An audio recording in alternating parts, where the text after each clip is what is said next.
Sumayin niyo ang kapayapaan. Naway, lagi ninyo itong bitbitin sa bawat paroroonan ninyong lugar.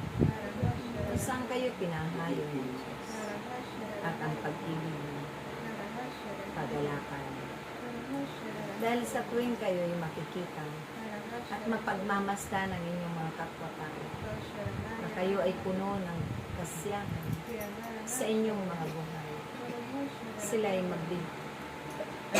mabibigyan ninyo ng inspirasyon upang titibay ang kanilang pananalig, pagtitiwala at pananampalataya sa Diyos. Hindi sila mag-aalinlangan sa mga bagay at kapangyarihan na ibibigay ng Diyos sa kanilang lahat. Pagkos, sila man ay iibig sa kapwa nila dahil ang butil ng pag-ibig ng Diyos ay maitatanim nyo rin sa kanilang mga puso sa pamamagitan ng pagpapahayag ninyo ng kanyang mga angkan at salita. Dahil ito ay makapangyarihan. Walang hindi mapangyayari ang lahat ng yan. Walang imposible. At ang mga himala ay mararanasan din nila at sa kanila rin mga buhay. Ganun ang hiwaga ng Diyos na kahit kanino ito'y nararanasan at makapangyarihan.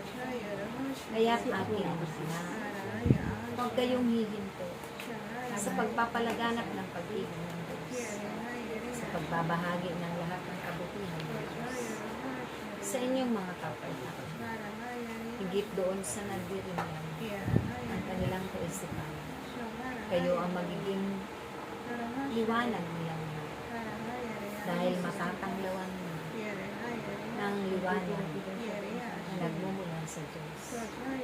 Kaya't aking mga anak, magpatuloy lamang kayo sa pagsunod sa kalooban ng Diyos ng buong kagalakan. Dahil ang mga bagay na yan na inyong gaganapin ay hindi imposible sa Diyos. Lahat niya ay mapangyayari sa inyong mga ibig. Huwag kayong matakot, ibahagi at patutuhanan ang inyong mga karanasan sa inyong buhay paglilingkod. Ito man ay mga pagsubok o suliranin natin ang inyong tulutan. Ito man ay mga biyay at grasya, mga himala at hiwaga ay nararapat palagian ninyo. Ibinabahagi ito sa kapatid. Sa ngayong panahon ito, nalalapit na muli ang pagdiriwang ng mahal na araw. Ito ay pagbubulay-bulayan muli ninyo ang pinagdaanan ng inyong Panginoong Jesucristo. Dahil ang aking pinagdaanan ay hindi madali. Subalit sa kabila ng lahat ng ito, kayo man ay nagsusumikap na mapagtagumpayan din ang lahat ng yan sa inyong mga buhay. Pangarap man ito o mga tungkulin man sa inyong mga buhay.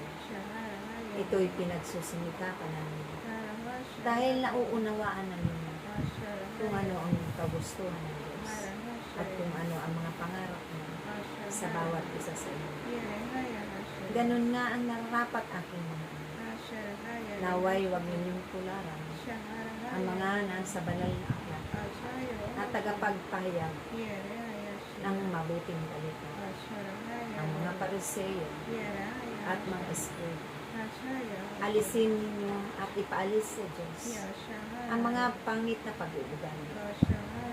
Bagos maging makatotohanan lamang sa harapan ng inyong kapwa at sa harapan ng Diyos. Kaya't nawa, lagi kayong magsama-sama na may pagkakaisa, puno ng pag-iibigan pagpapanalangyan, paggagalangan, pagpapatawaran, pag-uunawaan. Dahil ito ang magiging susi ng inyong